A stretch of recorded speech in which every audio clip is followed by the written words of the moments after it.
The Lord be with you. And with your spirit. A reading from the Holy Gospel according to Mark. Jesus came home with his disciples. Again, the crowd gathered, making it impossible for them even to eat.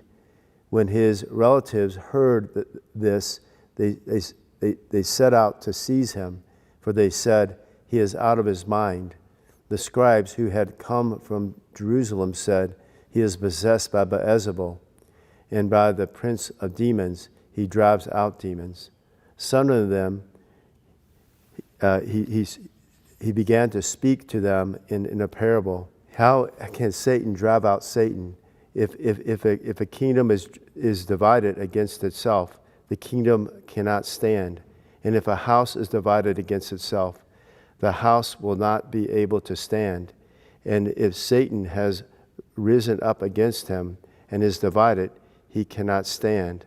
That is the end of him.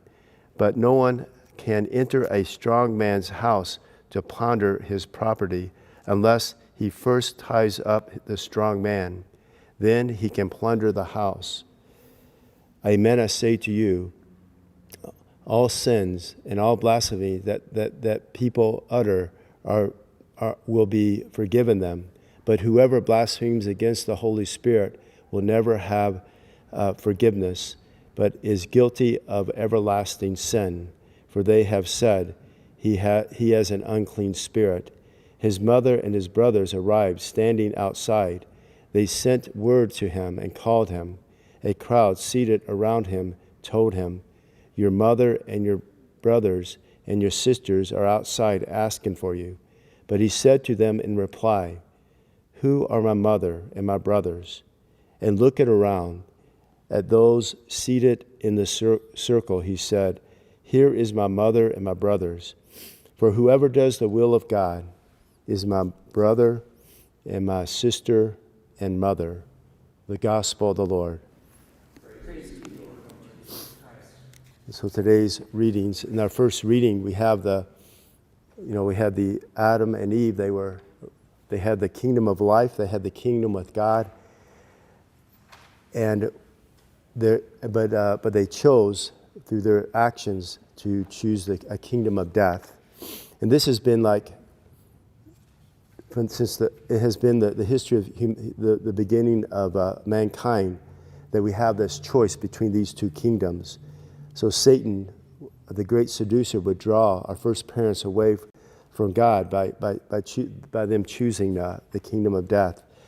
And in this reading, God promises that there would be a woman, and that would be the Blessed Virgin Mary, who would give birth to a son, which would be Jesus, who would actually conquer Satan and his kingdom, and would reign in a kingdom of life.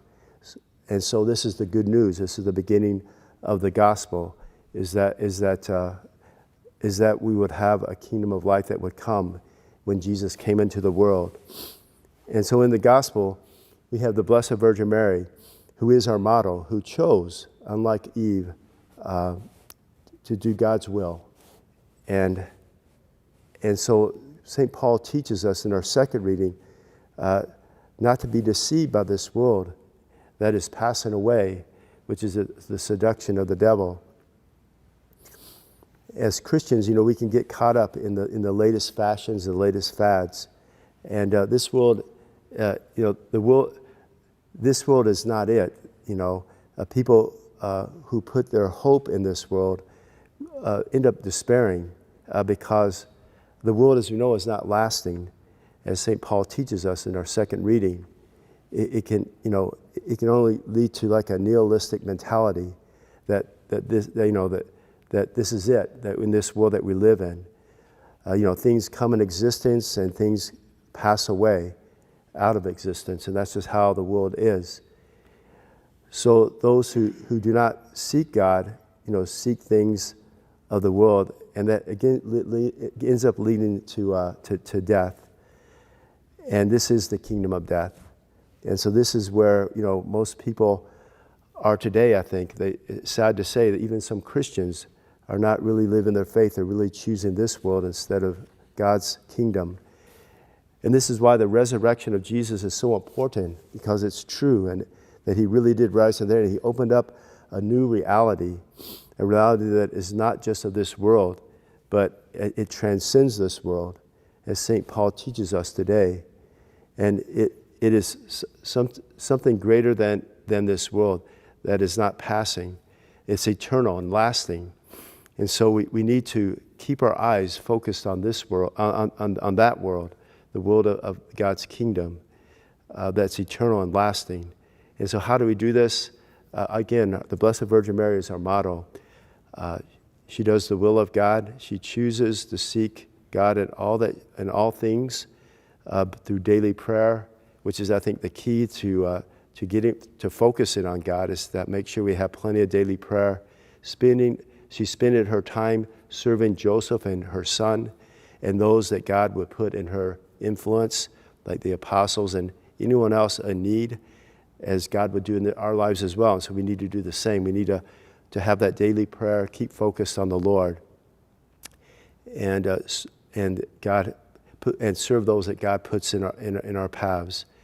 So may we do the same as the Blessed Virgin Mary. God bless you.